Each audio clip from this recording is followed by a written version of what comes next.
Hello， 欢迎回到吉米的频道。那上一集呢，我们带大家体验了飞进世界最高山脉的喜马拉雅山脉，体验了一波什么叫做极限近距离接近8000公尺高的雪山，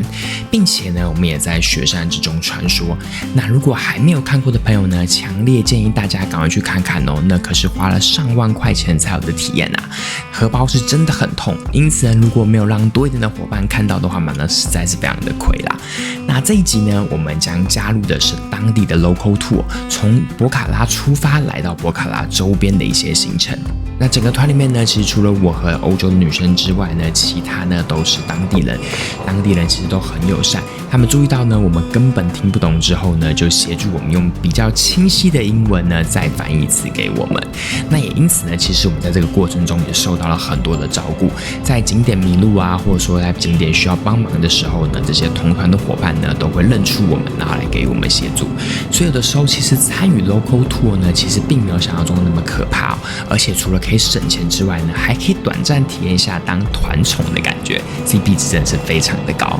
好啦，那强烈建议大家来到博卡拉的时候呢，我们可以沿着主要的道路开始走，大家会看到非常多一间的旅行社，那大家呢都可以每一间就直接走进去，不要不好意思进去比价一下。那废话不多说呢，我想就跟大家分享一下今天 local tour 的第一个景点吧，那就是湿婆洞。湿婆洞可以说是它的入口非常的华美，最先映入眼帘的呢就是这个旋转向下的楼梯。那在楼梯的一旁呢，大家可以看到有一些刻画跟雕像。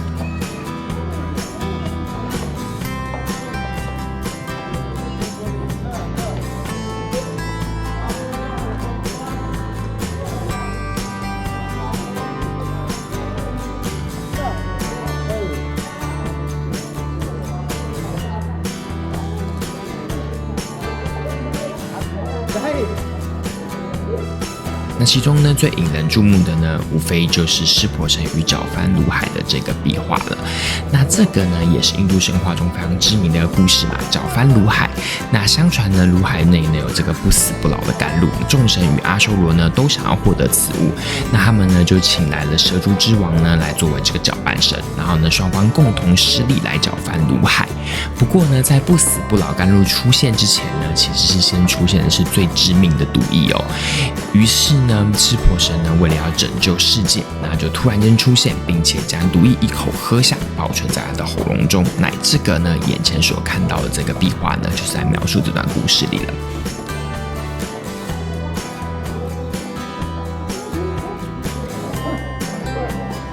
那在我们再往下走呢，就会进入到的是真正的湿婆洞了。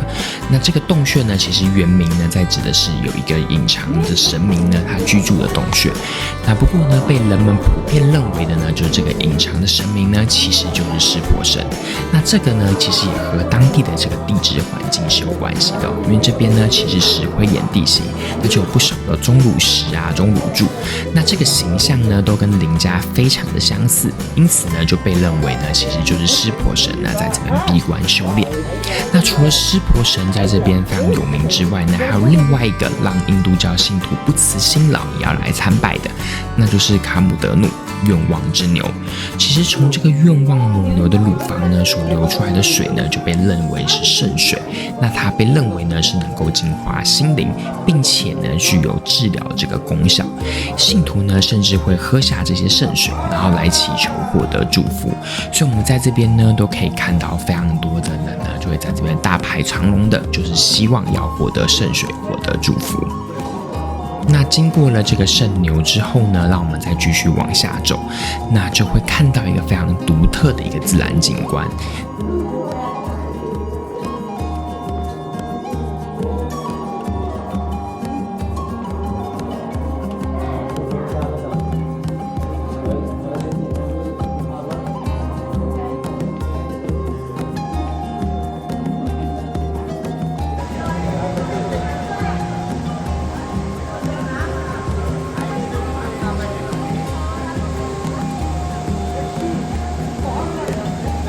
其其实呢，就是我们眼前的这个裂缝呢，它便是呢我们等一下会带大家去的一个叫做 Davis Fall 的一个地方。那相较于一般的瀑布呢，其实我们都知道它基本上会冲入到溪流之中嘛。不过 Davis Fall 呢，它则是呢冲入到了地下河中，也就是呢进入到了湿婆洞。那这个呢，也就是眼前这个非常独特的一个自然景观啦。那其实关于 Davis Fall 呢，其实它背后还有一个比较悲伤的故事。其实它原名刚开始的时候呢，并不是叫这个名字的，而是源自于1961年的时候呢，有一个瑞士的旅客 Davis， 他在这个地方失足不幸掉入了瀑布，然后卷入到了地下河，才有了眼前现在所改名的这个 Davis Fall。下一站呢，我想带大家去的呢是湿婆神庙。那相比于刚刚的这个地下修炼的洞穴呢，湿婆神像呢在这边呢，则是坐落在山丘之上，并且有一点高耸入云的感觉。其实我们是需要先稍微爬一小段路的，那这边的路真的是蛮陡的。不过呢，当大家真的穿过这里面的门，当大家真的看到湿婆神的时候，一定也都会感受到非常的震撼。因为这个湿婆神像远远一看的时候，就已经发现真的非常的高大了。那也果然就像我们上一集的影片里面所介绍的，其实我们在高空搭这个轻航机的时候，都能够非常清晰的看到这个湿婆神的影子嘛。所以说，当我真的第一眼见到湿婆神像的时候，真的觉得哇！我觉得它除了做工非常的精细之外呢，它真的是非常的震撼呢。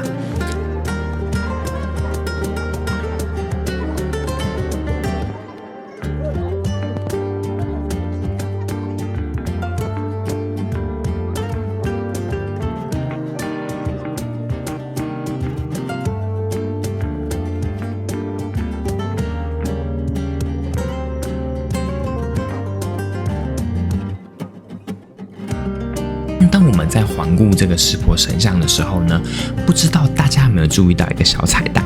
那就是呢，作为湿婆神之子的象神呢，其实呢，他一直默默的绕着湿婆神在移动哦。那其实这个小彩蛋呢，我发现我回去的时候呢，跟同团的一些伙伴分享的时候，他们很多人都没有发现。所以说，大家如果有来到这个地方的时候呢，可以好好的来静下来看看象神呢，他这样的移动呢，是真的蛮可爱的。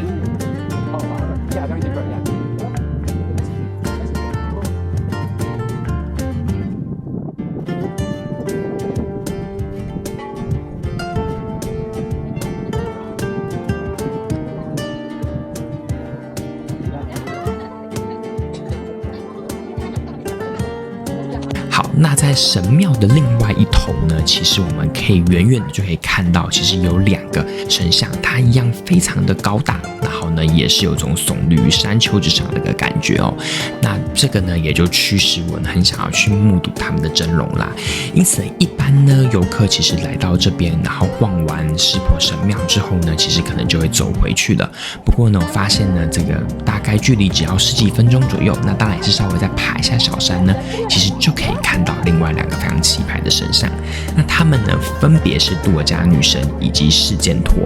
那杜尔加女神呢就是传说中的雪山女神嘛，那她也就是湿婆神的妻子。那之前关于她的故事，还有她跟尼泊尔最著名的火女神库玛丽的关系呢，其实我们之前都有专门做一个影片替大家梳理清楚了。所以如果还没有看的朋友呢，请赶快点击右上角来回去看一下这个之前的影片吧。那在另外一旁的这个呢，释坚陀，也叫做卡提卡尔，那他呢便是湿婆神跟杜尔加女神所生的儿子，那也是之前影片里面有介绍过的一个神话嘛，就我们可以把它贯彻起来，那就是当时的世界呢，其实被一个大魔王所支配的，那唯有湿婆神跟杜尔加女神的儿子呢，也就是现在我们所见到的释坚陀，才能够阻止这个大魔王。那这也可以让我们回顾到之前影片里面所有介绍到的关于杜尔加女神以及湿婆神的爱情故事。那一样欢迎大家呢赶紧点进影片的右上角回去复习一下哦。那不过呢，就让我们先回到一下影片吧。其实大家可以看到就在这一座山上呢，两个小山丘上面呢，分别供奉着湿婆神的一家，也算是相当的合理，而且也相当的有趣吧。那这么庞大一个雕像呢，绝对是大家如果来到博卡拉不可错过的一些景点啦。那下一站呢，我们将跟着 Local Tour 的车子呢，来到的是世界和平塔。那那其实从博卡拉湖的各个角落呢，几乎都能够远眺这座白色的佛塔，它绝对是当地非常重要的精神寄托。那相比于其他的佛寺，世界和平塔的不同呢，其实是用听的就可以知道了。因为呢，大家只要接近佛塔的地方呢，就会看到很多的告示牌在提醒人们呢，这个地方呢是非常庄严的佛门之地，要大家小声说话。而且呢，每个到访的旅客呢，其实也都非常遵守当地的纪律嘛，因此呢，这也使得世界和平塔成为我在整个尼泊尔之旅之中呢见过最安静的地方了。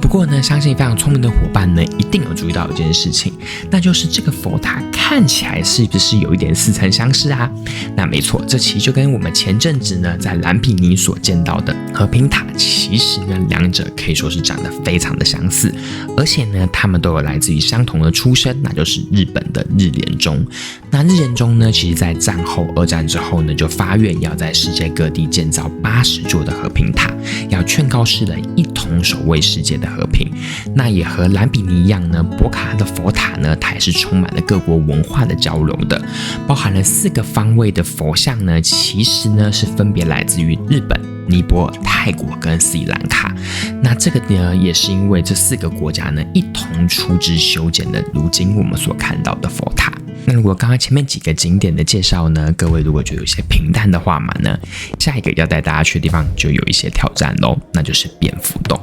其实台湾有蝙蝠洞，然后很多去过的东南亚、东北亚的地方也都很常见看到蝙蝠洞。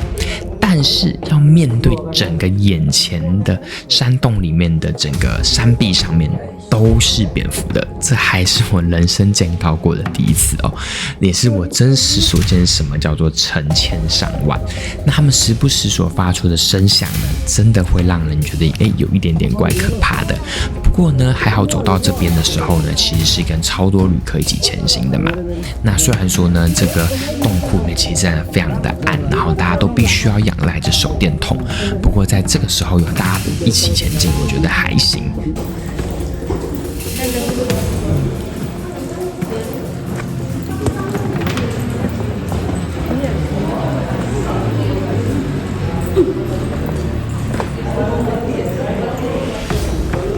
但是当我们随着往洞穴的深处进行探索的时候呢，也就是往出口的地方继续走的时候，就会发现那个路呢变得越来越难走，除了越来越这个凹凸不平之外呢，洞的位置呢也属于越来越窄了。然后呢，甚至呢也会变得非常的黑。那当然，因为刚刚说的前面都有这个提灯嘛，所以说如果大家相互帮忙照亮一下呢，其实到这边还行。但是呢，直到一个向上攀爬的一个地方的时候，我发现哇，整个队伍突然间就慢了下来，几乎是那种没有在前进的感觉。那时候其实我是有些纳闷的，因为从我的角度看过去会觉得只抖了一点而已。那我觉得应该基本上用双手双脚应该还是可以克服的嘛。但这个时候你就可以看到后面后来有很多人都开始打退堂鼓了，他们纷纷撤退，改从路口走出去，但那就必须要重新经过那个蝙蝠巢穴啊。那当下还不知道发生什么事情的我呢，心想哇，才绝对不要再回去看那么多的蝙蝠嘞。就这样呢，当我回过神的时候，发现我已经是队伍的最后一个人了。那一群人呢，已经往回走回入口了，那就只剩下我和剩下的人呢，继续在洞穴里面探索，想要从洞穴真正的出口往上走出去。往前再走一小段的时候，我才发现，我开始意识到为什么会有很多人想要掉头了。因为眼前的关卡呢，它不单单是向上攀爬，它更要匍匐穿梭。那个洞口真的非常的窄，比我在之前在金字塔里面最后的通道还要窄。基本上你一定要是用匍匐的才能通过，而且你必须要把身上那些装备都先丢出去才行。像我那时候就把我的束口袋啊，然后还有我的摄影器材一定要先放出去，不然我一定会卡住。那最终呢，我真的是整个人趴下来，几经挣扎呢才通过的。我觉得都算是蛮有趣的一个体验了。对，那再来呢，就是在蝙蝠洞不远的地方呢，其实还有另外一个天然的洞穴，那里面呢就相对好走不少了。那洞穴中呢有一些湿婆的神像，那它被认为呢是纯天然的嘛，所以说如果大家呢来到这边呢，不想要走蝙蝠洞，然后你又想要去体验一下宗教的文化呢，其实不妨选择那个洞下去就好了。好吧，那 Local Tour 的最后一站呢，是来到了另外一个印度教的非常神秘的一个神庙。那它被认为呢是博卡拉最古老、最神圣的一间神庙。那相传呢是源自于一个印度的国王，他曾经梦见了一个女神，告诉他说，请把他带到喜马拉雅的山谷之中，他要守卫那里的人们。那国王呢，当然就依梦指示呢，就把女神的神像呢从印度运往了尼泊尔。那当队伍呢经过博卡拉的时候呢，神像突然间就变得重到无法再移动了。那人们呢就认为那是女神选择了自己的居所，想要在这个地方建筑自己的庙。那这个庙呢的名字呢，就是翻成中文呢，居住于宾迪亚山的女神。那其实呢，这个庙呢，也就是所谓的宾迪亚神庙。那这个女神呢，其实就是大家非常熟悉的一个女神呢，那就是杜尔加女神。那不过是她的另外一个面貌啦。那值得注意呢，就是呢，这个神庙呢，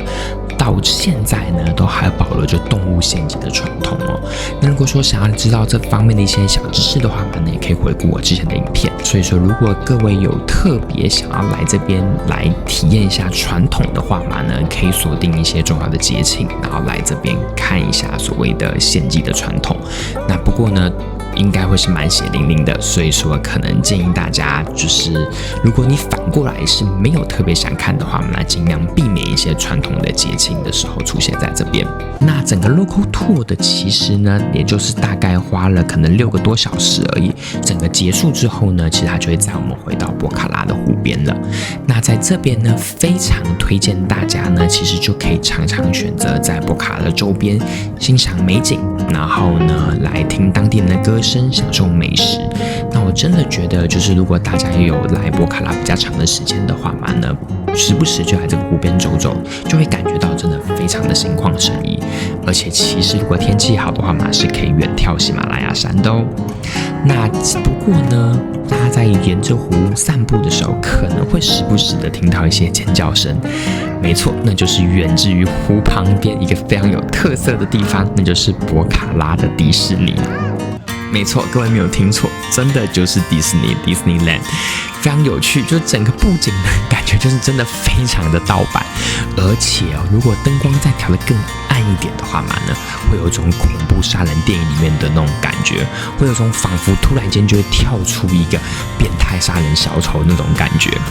不过呢，博卡拉迪士尼算是非常的有趣，因为它所有的游乐设施呢，除非常传统之外呢，它真的就是一个比我们想象中正常游乐设施的一个加快版吧。就是可以说本该是那种非常浪漫的摩天轮，到这边呢会变成疯狂摩天轮，它的转速非常的快就算了。大家仔细看会发现它没有门，而且呢，如果大家又再仔细看一下它的结构，会发现它的车厢呢不是那种很多科博斯把好把它跟框锁死的那种，它是那种会摇摇晃晃的那种状况哦，真的可以说，算是一个非常有趣的一个体验啦，然后非常的刺激。那不过实际上我来的时候呢，我是选择白天啦，因为我觉得我特别想要还是欣赏一下湖景嘛，那我真的可以说是体验感非常棒。那除了转速非常快，没有门嘛，然后又摇摇晃晃的，整个体验很刺激之外呢，其实因为毕竟它是面对着湖嘛，所以说还可以欣赏湖景。然后呢，非常有特色的地方就是它的游乐时长超级长，它的游乐时长呢长到让我觉得都已经觉得有点够了的那种状况哦，它还是有点舍不得放下游客，所以我觉得算是跟我们平常去体验摩天轮非常不一样的一个状况了。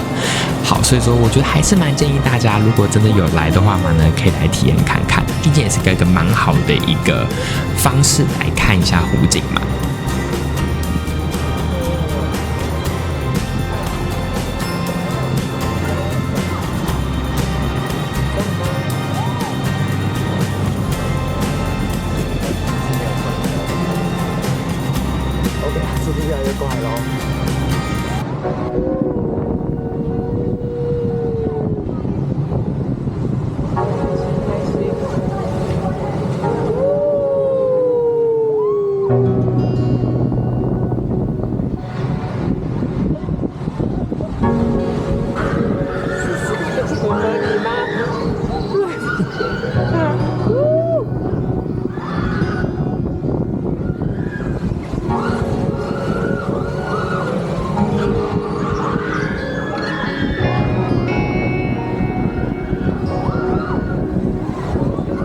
那影片的最后呢，要给大家欣赏一下的呢是博卡拉湖畔夜晚这个夜记。